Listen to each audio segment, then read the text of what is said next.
નમસ્કાર. ધોરણ 11 chemistry chapter number 2 પરમાણુનું બંધારણ. અત્યાર સુધીમાં આપણે મૂળભૂત ત્રણ કણો છે જે પરમાણુના બંધારણના ઇલેક્ટ્રોન, પ્રોટોન અને ન્યુટ્રોન એ ત્રણની શોધ વિશે આપણે વાત કરી. સૌપ્રથમ ઇલેક્ટ્રોનની શોધ કઈ રીતે થઈ એ પ્રયોગનું આપણે વર્ણન કર્યું. ત્યારબાદ એની અંદર જે વિદ્યુત વિભાર નળી છે એની અંદર થોડા ઘણા જે ફેરફારો કર્યા અને એને આધારે હાઇડ્રોજન પરમાણુમાંથી જે આયન પ્લસ આયન એટલે કે ધનાયન છૂટું પડ્યું હતું એ પ્રોટોન તરીકે ઓળખાયા છે. માત્ર હાઇડ્રોજન પરમાણુ પૂરતું જ મર્યાદિત છે. ત્યારબાદ એવી પણ ખબર પડી કે ભાઈ ઇલેક્ટ્રોન છે, પ્રોટોન છે, તો એની અંદર વિદ્યુતની દ્રષ્ટિએ તટસ્થ હોય એવો પણ એક કણ એમાં હાજર હોવો જોઈએ. જે બેરિલિયમના પાતળા તાર ઉપર આલ્ફા કણોનો મારો કર્યો એટલે એની અંદરથી ન્યુટ્રોન જે ઉદ્ભવ્યા, બરાબર છે, એ ચેડવિક નામના વૈજ્ઞાનિકે કામ કરેલું છે. હવે પછી આપણે થોડા નમૂના ભણવાના છે. દરેક વૈજ્ઞાનિકે પોતાનું મંતવ્ય રજૂ કરેલું છે. એની અંદર સૌપ્રથમ પહેલો છે થોમ્સનનો પરમાણુ નમૂનો. થોમ્સનનો પરમાણુ. હવે આ બાબતો બરાબર ધ્યાન આપીશું કારણ કે દરેક વૈજ્ઞાનિક પોતે કામ કરે છે, પરંતુ એના પરિણામો જ્યારે કોઈ બીજો વૈજ્ઞાનિક સરખાવે છે ત્યારે જે પહેલો વૈજ્ઞાનિક છે એ હંમેશા ખોટો પડે છે. મીન્સ કે એનો જે નમૂનો છે નિષ્ફળ જાય છે. આવું આપણે થોમ્સન, રુથરફોર્ડ અને છેક બોર સુધી આવું કામ કરવાનું છે. તો આપણે પહેલું સૌપ્રથમ જોઈશું થોમ્સનનો પરમાણુ નમૂનો. મીન્સ કે જે પરમાણુ છે એ પરમાણુની અંદર મુખ્યત્વે જે કણો આવેલા છે ઇલેક્ટ્રોન, પ્રોટોન અને ન્યુટ્રોન, એમની વહેંચણી કઈ રીતે છે, એ કયો આકાર ધરાવે છે એ બાબતે આપણે ચર્ચા કરવાની છે. તો સૌપ્રથમ જે થોમ્સન નામના વૈજ્ઞાનિકે એવી વાત કરી કે ભાઈ જે પરમાણુ છે એ ગોળીય આકાર ધરાવે છે. મીન્સ કે જે આકારની દ્રષ્ટિએ છે એ આવી રીતે ગોળ છે. ચલો સમજી શકાય છે. હવે આની અંદર જે ધનવીજભાર છે એ સમાન રીતે વહેંચાયેલો છે. આખા ગોળાની અંદર ધનવીજભાર જે છે એ આવી રીતે સમાન રીતે વહેંચાયેલો છે. બરાબર ધ્યાન આપીશું કારણ કે જ્યારે આપણે આના પછીનો જે રુથરફોર્ડનો પરમાણુ નમૂનો ભણીશું એ સમયે આની અંદર શું તકલીફ છે આપણને ખબર પડશે. પરમાણુ છે કેવો આકાર ધરાવે છે, ગોળાકાર આકાર ધરાવે છે. એની અંદર ધનવીજભારિત જે ધનવીજભાર છે એ સમાન રીતે બધી જગ્યા પર સમાન રીતે વહેંચાયેલો છે. હું એ લખું છું ધનવીજભાર સમાન રીતે અને સમગ્ર ભાગમાં વહેંચાયેલો છે. ધ્યાને રાખવાનું છે કે આ ધનવીજભારને કોઈ એક જગ્યા પર વધારે, કોઈ એક જગ્યા પર ઓછો એવું નથી કરવાનું. આખો જે ધનવીજભાર છે એ આખો જે ગોળો આપણે કલ્પીએ છીએ એની અંદર સમાન રીતે વહેંચાયેલો છે. ત્યારબાદ એની અંદર જે ઇલેક્ટ્રોન છે, ઇલેક્ટ્રોન એ પણ કંઈક એવી રીતે ગોઠવાયેલા છે કે જેને કારણે જે પરમાણુ છે એ વિદ્યુતની દ્રષ્ટિએ તટસ્થ હોય. બરાબર સમજીશું. પરમાણુ વિદ્યુતની દ્રષ્ટિએ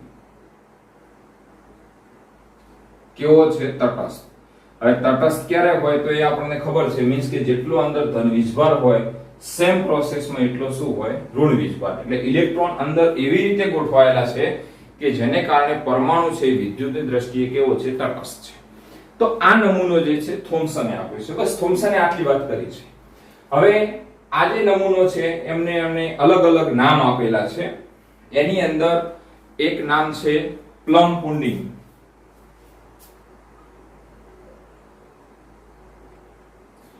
રાઇઝનની પુડિંગ અને વોટરમેલન. વોટરમેલન ને ગુજરાતીમાં તરબૂચ કહેવાય. મીન્સ કે એની સરખામણી એની કોને સાથે કરી છે? તરબૂચ. તો તરબૂચ તમે જોઈ શકો છો કે ધારી લો કે તરબૂચ એક ગોળાકાર છે એવું તમારે કલ્પવાનું છે. ભલે એનો આકાર થોડો કંઈક અલગ હશે. તરબૂચ છે. હવે આ તરબૂચની અંદર જ્યારે તમે તરબૂચને કાપો છો ત્યારે એની અંદરનો જે ભાગ છે એ લાલ ભાગ છે. કેવો ભાગ છે? અંદરનો જે ભાગ છે એ લાલ ભાગ છે. આ જે લાલ ભાગ છે એ ધનભાર છે એવું વિચારો તમે. તો તમે જોઈ શકો છો કે તરબૂચની અંદર આખા ગોળાકાર ભાગની અંદર બધી જગ્યા પર લાલ ભાગ હશે અને એની અંદર જે બીજ રહેલા છે એ આપણા ઇલેક્ટ્રોન છે. એ શું છે? ઇલેક્ટ્રોન. હવે તમને ખ્યાલ આવી ગયો હશે કે આખો જે લાલ ભાગ દેખાય છે તરબૂચની અંદર એ શું છે? ધનવીજભાર છે. એ ધનવીજભાર બધી જગ્યા પર સમાન રીતે વહેંચાયેલો છે અને એની અંદર પ્લમ એટલે કે બીજ, જે બીજ છે એ કોણ છે? ઇલેક્ટ્રોન છે. અને એના ઉપરથી એનું નામ પણ એમને આપ્યું છે વોટરમેલન. બરાબર છે? તો આ જે છે એને બોલીશું આપણે થોમ્સનનો પરમાણુ નમૂનો. બરાબર? હવે આ જે પરમાણુ નમૂનો છે એ વિદ્યુત ભારની દ્રષ્ટિએ તટસ્થ છે, એ તો બરાબર છે, પરંતુ એના પછી ઘણા વૈજ્ઞાનિકોએ ઘણા પરિણામો મળ્યા. એ પરિણામો સમજાવવામાં જે થોમ્સનનો પરમાણુ નમૂનો છે એ નિષ્ફળ નીવડ્યો છે. એનો અર્થ એવો થાય કે પરમાણુનો જે એમણે વિચાર કર્યો છે એ કંઈક આવો નથી પણ કંઈક અલગ પ્રકારનો છે. કઈ રીતે ખબર પડી? તો એમના પછીના જે રુથરફોર્ડ નામના વૈજ્ઞાનિક આવે છે એમણે એક કેન્દ્રીય નમૂનો આપ્યો છે અને એ કેન્દ્રીય નમૂનો જ્યારે આપણે સમજવા જઈએ છીએ ત્યારે આપણને ખબર પડી જશે તરત કે ખરેખર જે થોમ્સને પરમાણુ નમૂનો આપ્યો છે એ તો સંપૂર્ણપણે નિષ્ફળ ગયેલો છે. એટલે એ આપણે હવે રુથરફોર્ડનો પરમાણુ નમૂનો ભણીએ એટલે આપણને ખબર પડશે. એ શોર્ટમાં તમારે એટલું યાદ રાખી લેવાનું કે જે થોમ્સને પરમાણુ નમૂનો આપ્યો છે એ પરમાણુની વિદ્યુત તટસ્થતા જાળવી રાખે છે, પરંતુ એની સાથે જે કંઈક આગળ પરિણામો આવે છે એની સાથે તે સુસંગત નથી. ઓકે, હવે આપણે જોઈએ રુથરફોર્ડનો પરમાણુના કેન્દ્રીય નમૂનો. બરાબર છે? જે થોમ્સને પરમાણુ નમૂનો આપ્યો છે એના પછી રુથરફોર્ડે થોડો વિચાર કર્યો. ખરેખર થોમ્સને જે કામ કર્યું છે એમાં કંઈક મર્યાદા રહેલી છે. તો જોઈએ સૌપ્રથમ કઈ રીતે થયેલું છે. તો રુથરફોર્ડ અને તેમના બે વિદ્યાર્થી હતા, હેન્સ ગાઇગર અને અર્નસ્ટ માસ્ટરે. એ બંને વિદ્યાર્થી અને રુથરફોર્ડ નામના વૈજ્ઞાનિકે ભેગા થઈ અને રુથરફોર્ડનો જે પ્રયોગ છે એ કામ કરેલું છે. હવે આ જે પ્રયોગ છે આપ ધોરણ 9 ની અંદર છે ભણીને આયા છો. બરાબર છે? એટલે આપણા માટે કશું નવું નથી, થોડા ઘણું નવું છે એ આપણે જોઈ લઈશું. તો સૌપ્રથમ એમણે શું કર્યું? તો એક સોનાનો વરખ લીધો, 100 નેનોમીટર જાડાઈ ધરાવતો. બરાબર સમજીશું? 100 નેનોમીટર જાડાઈ ધરાવતો એક સોનાનો વરખ લીધો, મીન્સ કે સોનાનું એક પાતળું પડ લીધું. બરાબર છે? એના ઉપર એમણે આલ્ફા કણનો મારો કર્યો છે.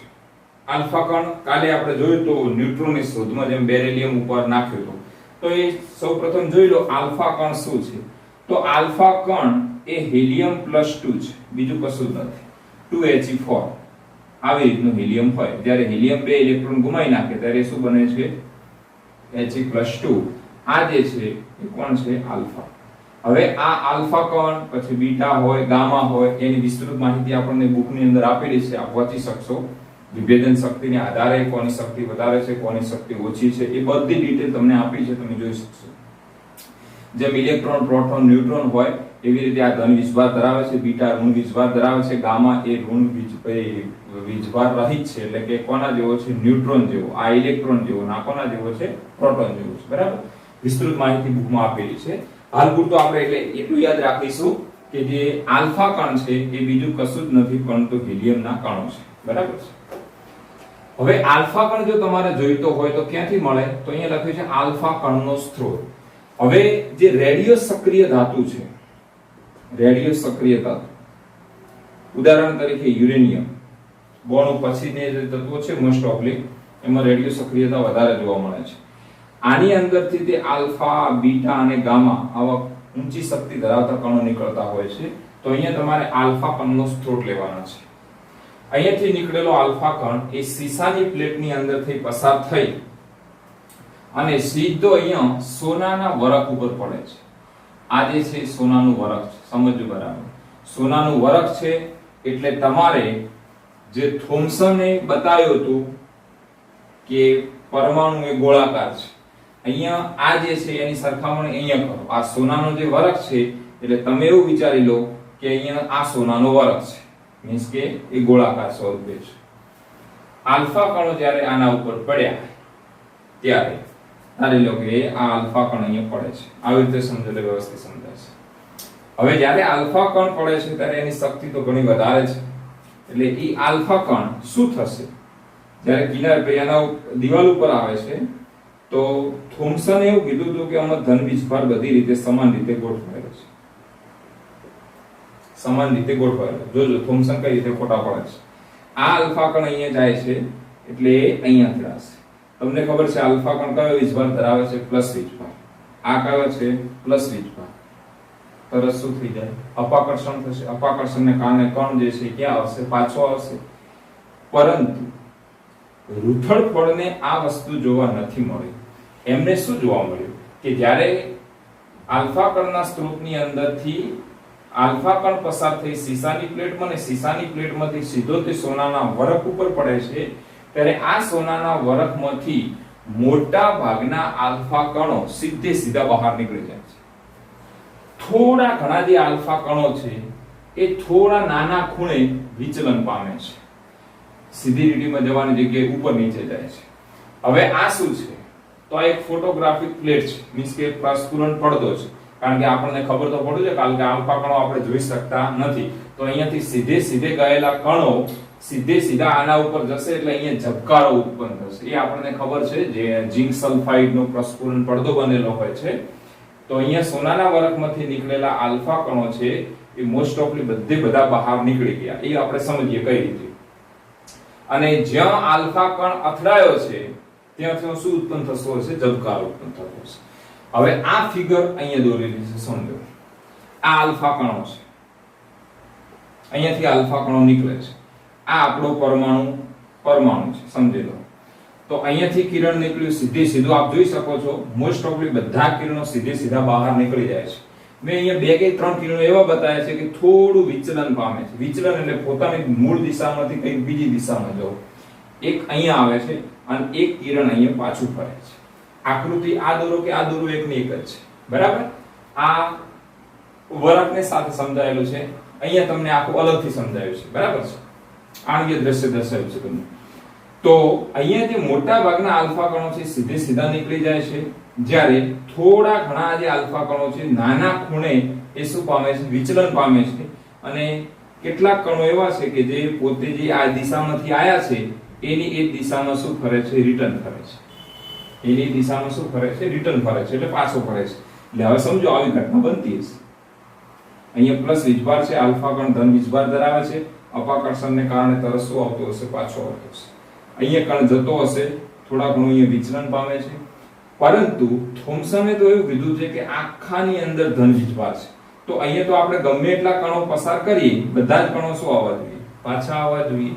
એટલે એના ઉપરથી રૂથડફોર્ડને લાગ્યું કે ખરેખર જે થોમ્સને આપેલો પરમાણુ નમૂનો છે એ નિષ્ફળ નીવડેલો છે. હવે આ પ્રયોગ કર્યો તો પ્રયોગની સાથે સાથે અમને શું અવલોકનો કર્યા એ અવલોકનો જોઈશું. તો પહેલું અવલોકન, મોટા ભાગના આલ્ફા કણો વિચલન થયા વગર પસાર થયા. મીન્સ કે અહીંયાથી જે આલ્ફા કણ પસાર કર્યો એ બધા અહીંયા નીકળી ગયા. અહીંયા શું થઈ ગયા? નીકળી ગયા. ધ્યાન રાખજો, અવલોકનો શું કહેવા માંગે છે. ખૂબ જ ઓછા પ્રમાણમાં આલ્ફા કણોનું નાના ખૂણે શું થયું? વિચલન થયું. અહીંયા તમે જોઈ શકો છો. આ કણ જાય છે, આવી રીતે વિચલન પામે છે. અહીંયા આવી રીતે પામે છે, બરાબર છે. ઘણા ઓછા આલ્ફા કણો, એટલે કે તમે જો 20000 આલ્ફા કણો એમને પસાર કર્યા તો એની અંદરથી એક અથડાઈને લગભગ 180 ના ખૂણે પાછા ફરે છે. એટલે અહીંયાથી જો તમે 20000 આલ્ફા કણો પસાર કરો તો એની અંદરથી એકાદ કણ એવો છે કે પોતાની મૂળ દિશામાં એટલે કે 180 ડિગ્રી એ શું ફરે છે? પાછો ફરે છે. ઓકે, મુખ્યત્વે 3 અવલોકનો નોંધ્યા. અવલોકનો યાદ રાખીશું, જ્યારે તમે પ્રયોગ કરો છો ત્યારે તમને અવલોકન મળે છે. તો એમને પહેલો પ્રયોગ કર્યો તો એને તમને શું જાણવા મળ્યું? બોલો. પહેલું શું મળ્યું કે મોટા ભાગના જે આલ્ફા કણો છે એ સીધા બહાર નીકળી જાય છે. એની અંદરથી થોડાક આલ્ફા કણો એવા છે કે એમનું નાના ખૂણે શું થાય છે? વિચલન થાય છે. જ્યારે 20000 માંથી એક આલ્ફા કણ એવો છે કે જે અંદરથી અથડાઈ અને પાછો 180 એટલે કે મૂળ દિશામાં જે દિશામાં જાય છે એ જ દિશામાં શું ફરે છે? પાછો ફરે છે. આ 3 અવલોકનો કર્યા. પછી અવલોકન પછી એમણે તારણ કાઢ્યું કે ખરેખર તો આ પરમાણુમાં શું હોવું જોઈએ. તો એમના તારણો છે, સમજો. તો પહેલું તારણ છે કે પરમાણુનો મોટા ભાગનો વિસ્તાર ખાલી હોવો જોઈએ. હવે સમજો અહીંયા તમે જે થોમ્સને કીધું હતું કે ભાઈ ધન વીજભાર વ્યવસ્થિત રીતે ગોઠવાયેલો છે. વ્યવસ્થિત રીતે ગોઠવાયેલો હોય તો આલ્ફા કણને તમે જેવો પસાર કરો છો એવો શું થઈ જાવ, રિટર્ન થવો જોઈએ. પણ મોટા ભાગના આલ્ફા કણો સીધા બહાર નીકળી ગયા છે. એનો અર્થ એવો થાય છે કે આ જે આલ્ફા કણો અહીંયાથી પસાર થઈ રહ્યા છે એમને નડતર રૂપ કોઈ વસ્તુ અંદર છે નહીં. મીન્સ કે અહીંયા ધન વીજભાર બધી જગ્યા પર સમાન રીતે વહેંચાયેલો નથી. જો સમાન રીતે વહેંચાયેલો હોત તો આ આલ્ફા કણ છે એ પરમાણુની અંદરથી નીકળી અને સીધી રેખામાં ગતિ કરી શકો નહીં. તો એનો અર્થ એવો થયો કે મોટા ભાગનો જે વિસ્તાર છે એ કેવો હોવો જોઈએ, ખાલી હોવો જોઈએ. આટલું ક્લિયર થયું. જે વિચલન થયું તે અપાકર્ષણને કારણે હોવું જોઈએ, બરાબર છે. એક આ વિચલન થયું છે, ધારી લો કે આ જે વિચલન થઈ ગયું તો એ કોને કારણે થવું જોઈએ, તો અપાકર્ષણને કારણે. અહીંયા કઈક ધન વીજભાર રહેલો હશે જેને કારણે થોડી પોતાની દિશા શું કરી નાખી છે, બદલી નાખી છે. એટલે કે જે વિચલન થયું તે કોને કારણે થવું જોઈએ, અપાકર્ષણને કારણે હોવું જોઈએ. તેથી ધનભાર બધે જ સરખી રીતે પ્રસરેલો નથી. જો બધી રીતે પ્રસરેલો હોત તો કણો બહાર નીકળી શકતા ન હોત. આ ધનભાર ખૂબ જ નાના કદમાં સકેન્દ્રિત થયેલો હોવો જોઈએ જે આલ્ફા કણોનું અપાકર્ષણ અને શું કરે છે, વિચલન કરે છે. એનો અર્થ એવો થાય કે અહીંયા કોઈક નાના કદની અંદર આ જે ધન વીજભાર છે કેન્દ્રિત થયેલો હોવો જોઈએ જેને કારણે આ કણ થોડું વિચલન પામશે અથવા તો મૂળ દિશામાં રિટર્ન થશે. બરાબર છે. પછી આપણે બીજું તારણ એ કાઢ્યું કે કેન્દ્રનું જે કદ છે એ પરમાણુના કદની સાપેક્ષમાં કેવું છે, નહિવત છે. હવે કેન્દ્રનું કદ એટલે હું અહીંયા આ જે ધન વીજભાર લખ્યો છે આ છે અને આ આપણે પરમાણુ કદ લખ્યો છે. તમે જોઈ શકો છો કે આ જે ત્રિજ્યા છે એટલે આ પરમાણુનું કદ કહેવાશે અને આ જે નાનું સૂક્ષ્મ કદ ધરાવે છે જેને આપણે કેન્દ્ર તરીકે ઓળખીશું તો એમનું કદ જે છે એ તો કેવું છે, ખૂબ જ નાનું છે. એટલે કે પરમાણુની સાપેક્ષમાં આ જે નાનો ભાગ છે એનું જે કદ છે એ કેવું છે, નહિવત. એટલે કે એકદમ ઓછું છે. કેન્દ્રનું કદ, આ કેન્દ્રનું કદ પરમાણુના કદની સાપેક્ષમાં નહિવત છે. આની સાપેક્ષમાં નહિવત છે.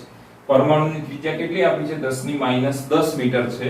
તો કેન્દ્રની ત્રિજ્યા કેટલી છે, 10 આપ જાણો છો કે 10 એ વધારે છે, 10 એ કેવી છે, ઓછી છે. આને તમે આવી રીતે ના સમજી શકો તો બીજી રીતે સમજો કે જે ક્રિકેટનું મેદાન હોય છે એની અંદર વચ્ચોવચ્ચ જે છે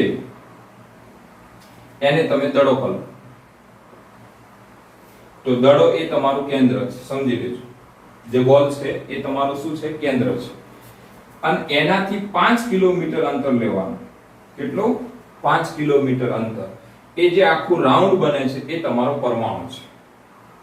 ફરીવાર, જે કેન્દ્રની અંદર કેન્દ્ર છે એ તમારો કોણ છે, દડો છે. એ દડો તમે સમજી શકો છો આવડો દડો હશે અને એનાથી 5 કિલોમીટર અંતર લેવાનું તો એ તમારો પરમાણુ છે. એટલે હવે તમે એનું એજ્યુપ્શન કરી શકો છો કે પરમાણુ મોટો કેટલો છે અને એનું કેન્દ્ર કેટલું નાનું છે. ઓકે, તો એમણે 3 જે છે એમણે તારણો આપ્યા છે અને આ અવલોકનો અને તારણો ઉપરથી એમને પરમાણુનો કેન્દ્રીય નમૂનો આપ્યો. બરાબર છે. નમૂનાનો શું કહેવા માંગે છે જોવું તો પરમાણુનો ધન વીજભાર અને પરમાણુનું મોટા ભાગનું દળ ખૂબ જ ગીચતાથી ઘણા નાના ભાગમાં સકેન્દ્રિત થયેલું હતું. આ નાના ભાગને એમણે શું કહ્યું, કેન્દ્ર કહ્યું. કહેવાનો મતલબ કે જે ધન વીજભાર છે એ ખૂબ જ નાના કદની અંદર સકેન્દ્રિત થયેલું છે. બાકીનો જે મોટો ભાગ છે એ તો ખરેખર ખાલી છે, એટલે કે પોલો છે. આ જે નાનો ભાગ છે એમને શું આપ્યું, કેન્દ્ર. પરિવાર, પરમાણુનો ધન વીજભાર અને પરમાણુનું મોટા ભાગનું દળ, દળ એ કોના કારણે છે, કેન્દ્રના કારણે, ખૂબ જ ગીચતાથી ઘણા નાના ભાગમાં સકેન્દ્રિત થયેલું હતું. આ નાના ભાગને શું કીધું? કેન્દ્ર. બીજું કે આ કેન્દ્રની આજુબાજુ રહેલા ઇલેક્ટ્રોન કેન્દ્રની આસપાસ અને ઘણી ઝડપથી વર્તુળાકાર પથ પર ઘૂમે છે, જેને શું કીધું છે? કક્ષાઓ કીધી છે. આ કેન્દ્ર કીધું. હવે એની આજુબાજુ આ જે ઇલેક્ટ્રોન છે પોતાના વર્તુળાકાર માર્ગ ઉપર ઘૂમે છે, એ પણ આપણે સમજીને આયા છો તમે 9મા ધોરણની અંદર 2 છે, બરાબર છે. એની કોઈ આપણે વધારે ડિટેલ નથી લેતા, પરંતુ આ કેન્દ્ર અને કેન્દ્રની આજુબાજુ આ જે વર્તુળાકાર માર્ગ છે એને આપણે શું કહીએ છીએ? કક્ષા. હવે ત્રીજો પોઈન્ટ એવું કહેવા માંગે છે કે ઇલેક્ટ્રોન અને કેન્દ્ર એકબીજાથી સ્થિર વિદ્યુતીય આકર્ષણ બળોથી જોડાયેલા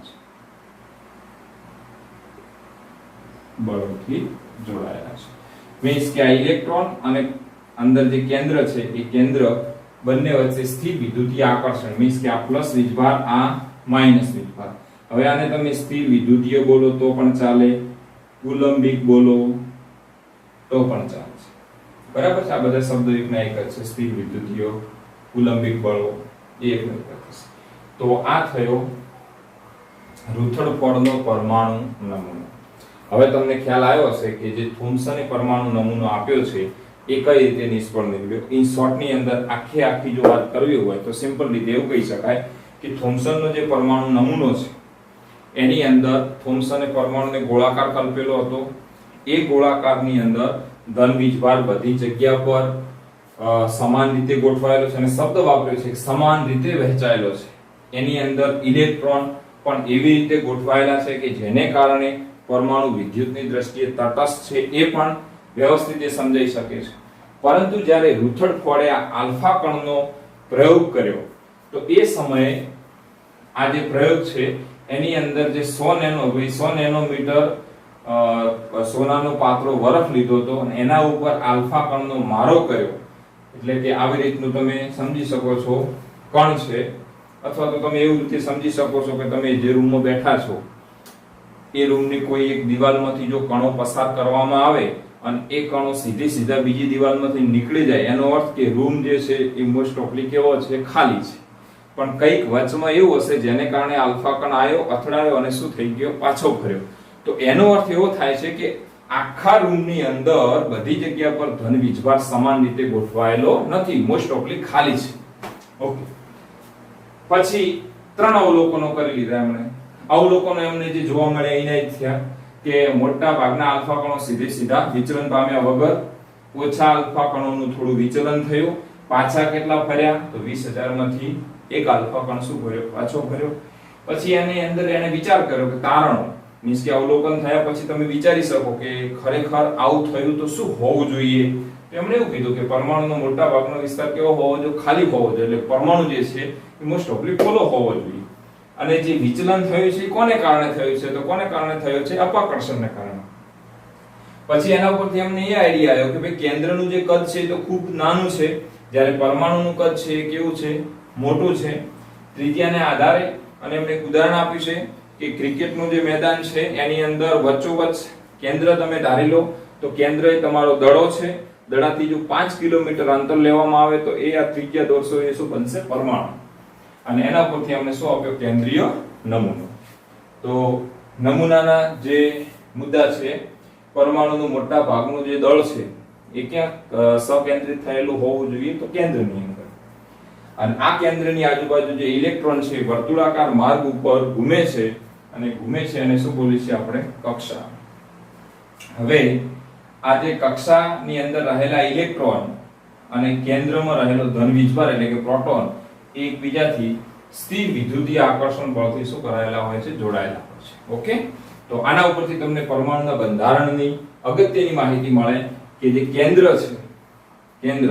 એની અંદર પ્લસ વીજભાર છે, બહારની જે કક્ષામાં ઇલેક્ટ્રોન ઘૂમે છે એ કેવો ધરાવે છે? ઋણ વીજભાર. ઓકે.